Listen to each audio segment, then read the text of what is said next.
toujours un petit peu le trac quand je commence, mais par contre, je suis un grand bavard. C'est-à-dire qu'une fois que je suis lancé, après, je peux durer longtemps. Or, je vois qu'il est déjà 7h30, donc je vais commencer tout de suite, maintenant, pour que nous puissions être dans les temps. J'imagine que c'est 20h30. Écoutez, je suis donc ravi ce soir de vous présenter la médiation d'entreprise, enjeux économiques et juridiques vital pour votre entreprise. C'était le titre, et vous allez comprendre ce soir pourquoi.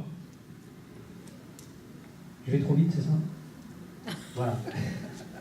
Donc je tiens à remercier effectivement Madame Valérie Vernin de vous permettre de bénéficier ce soir d'une présentation des obligations des dirigeants.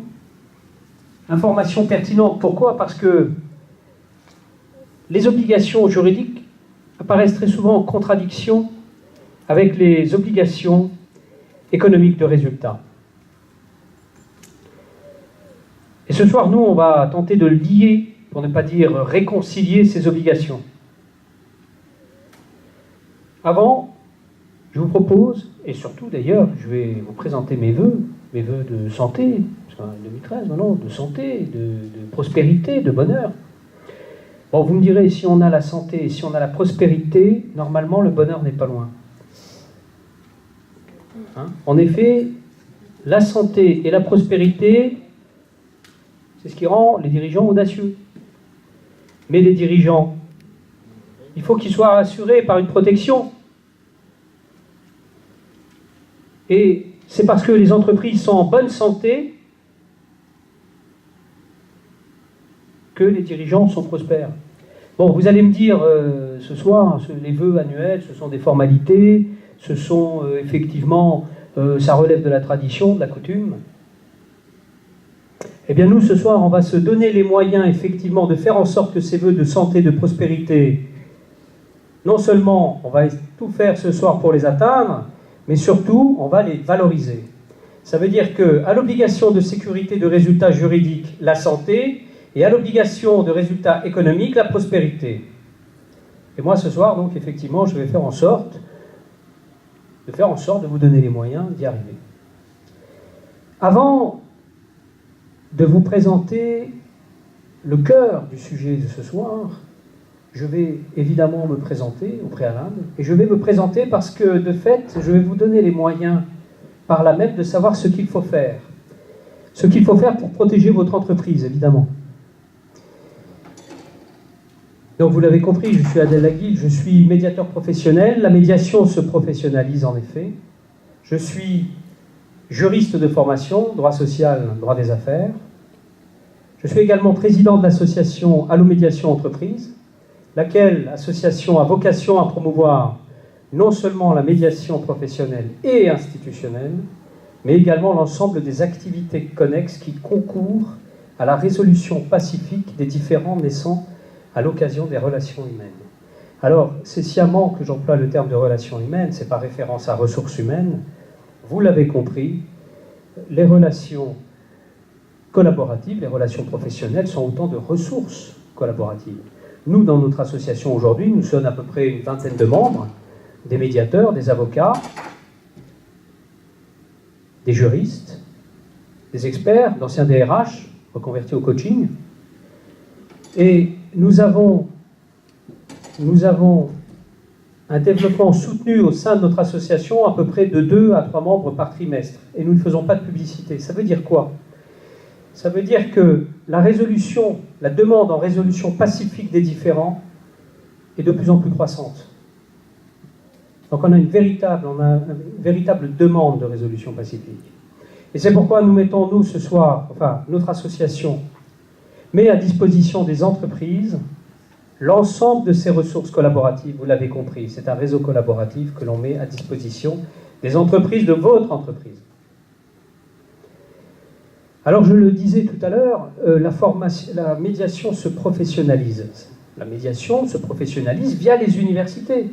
Les universités dispensent des formations et délivrent des diplômes, ici des diplômes universitaires de médiation, là des masters médiation et RH management. Depuis quelques années, c'est tout à fait récent. C'est pour ça que la médiation est encore inconnue. La médiation qui est connue aujourd'hui, on en parlera un petit peu tout à l'heure, c'est la médiation institutionnelle, qui, soit dit en passant, n'est pas de la médiation, c'est de la gestion des conflits. Donc, nous avons effectivement la médiation, et c'est tant mieux, la médiation qui se professionnalise, mais le médiateur professionnel n'a pas vocation à intervenir sur tous les conflits d'entreprise.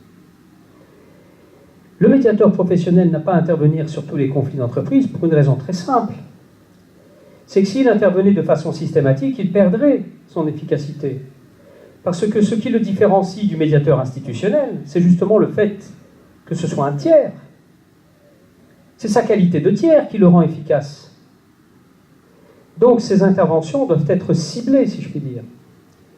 Ce qui veut dire, en d'autres termes, que certains conflits d'entreprise ne peuvent pas, ou ne devraient pas, tout au moins en principe, être traités par un médiateur professionnel.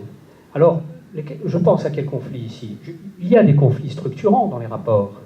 Il y a des conflits qui sont également constructifs d'un point de vue économique. Il y a des conflits d'habitude, il y a des conflits mécaniques. Et l'ensemble de ces conflits-là, conjoncturels, doivent être traités en interne par des médiateurs dits institutionnels.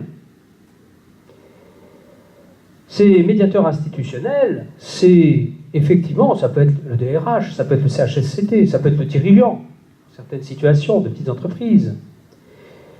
Mais ces interventions doivent être faites en toute intelligence, avec un médiateur professionnel. Elles doivent être faites en toute intelligence. Et notamment, ces médiateurs institutionnels doivent avoir été initiés aux techniques de la médiation professionnelle, et non pas à la gestion des conflits. Pour ce faire, donc, j'ai créé Cabinet Marc pour mode alternatif de résolution des conflits. Nos interventions en 3 temps: à la prévention, l'information et la formation; à la régulation, un médiateur dédié, l'assistance d'un médiateur dédié, on verra tout à l'heure en quoi elle consiste; et la résolution, l'intervention d'un médiateur professionnel.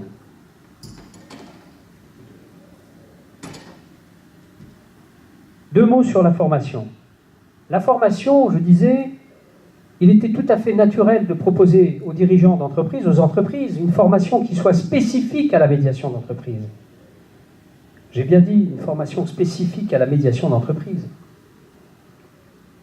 Et donc, une formation qui soit personnalisée aux enjeux de l'entreprise. Chaque entreprise a sa propre culture. On va devoir adapter, d'une part, ces formations à la culture d'entreprise, mais également par rapport aux attributions légales de chaque institution. Le CHSCT a des attributions propres, les DRH également. Le dirigeant va avoir effectivement des impératifs.